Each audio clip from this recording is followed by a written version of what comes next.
devenue une idole. Une idole pour l'homme moderne. Homme moderne, écoute-moi bien. Écoute-moi bien. Ce n'est pas une partie ou une parenthèse de ma prédication. Ça fait partie des choses que Dieu m'a dit de te dire. Fais attention à ton téléphone homme moderne. Nous sommes devenus idolâtres de nos téléphones. Certains chrétiens, vous devez même jeûner le téléphone. Je vous dis la vérité. Où tu dis 3 jours sans téléphone, 3 jours sans Internet, 3 jours sans Facebook. Dès le matin, nous n'allons plus vers nos Bibles, nous allons vers nos téléphones. Avant de dormir, nous ne prions plus, nous regardons nos téléphones. Des dieux, incapables même d'éteindre nos téléphones dans des cultes. Entrant sur Internet même en plein culte. Tu peux oublier où se trouve ta Bible, jamais tu ne peux oublier où se trouve ton téléphone. Tu peux oublier même de lire ta Bible, jamais tu ne peux oublier d'être sur ton téléphone. Il est tout le temps dans nos vies, en permanence, il est là, tout le temps et tout le temps. Et au-delà même du téléphone, qu'est-ce qui est devenu Dieu dans ta vie? Certains même, c'est l'Église qui devient leur Dieu. Il va à l'Église, mais il ne va pas vers Jésus. Il va à l'église, mais il n'a aucune relation avec Jésus. Il veut servir à l'église, faire des choses, mais il ne connaît même pas Jésus. Il n'a même pas le souci de connaître, mais il a besoin de faire des choses pour qu'on le voie. Et même quand l'église construit un temple, le temple aussi peut devenir une idole, je vous assure. Les hommes ont présenté à Dieu un temple pour dire, regarde la construction. Ils présentent au créateur de l'univers un temple créé par des hommes. Pourquoi? Le temple de Salomon était devenu aussi une idole. Et lorsque même nous bâtirons, et que ce sera super beau, bien aimé, ne prêchez pas aux gens votre temple. Ne dites pas aux gens, viens prier chez nous, c'est beau.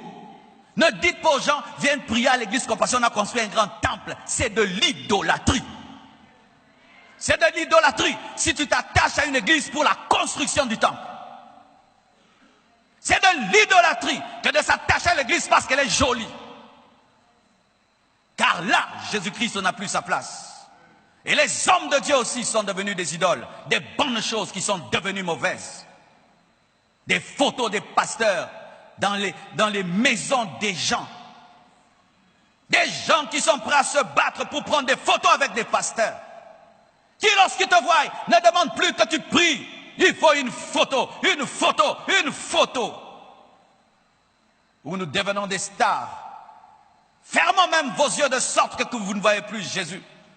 Parlons des pasteurs à longueur des journées, mais ne lisons pas la Bible. Bien-aimés frères et sœurs, même l'église, le ministère, même ta responsabilité à l'église peut devenir une idole. Ta responsabilité à l'église peut devenir une idole. Où tu es prêt à te battre pour ta responsabilité au lieu de t'occuper de ton intimité avec Dieu. Ton mari, ta femme peuvent devenir tes idoles. Où tu fais les choses d'abord pour plaire à ta femme, plaire à ton mari. Il devient ton Saint-Esprit. Tes amis peuvent devenir ton idole. Tu cherches à plaire à tes amis au lieu de plaire à Dieu. Qu'est-ce qui a pris la place de Dieu dans ta vie? Tu penses tout le temps à ton fiancé plus qu'à Jésus. L'amour que tu ressens pour ton fiancé dépasse l'amour que tu ressens pour Jésus. Une idole, une idole.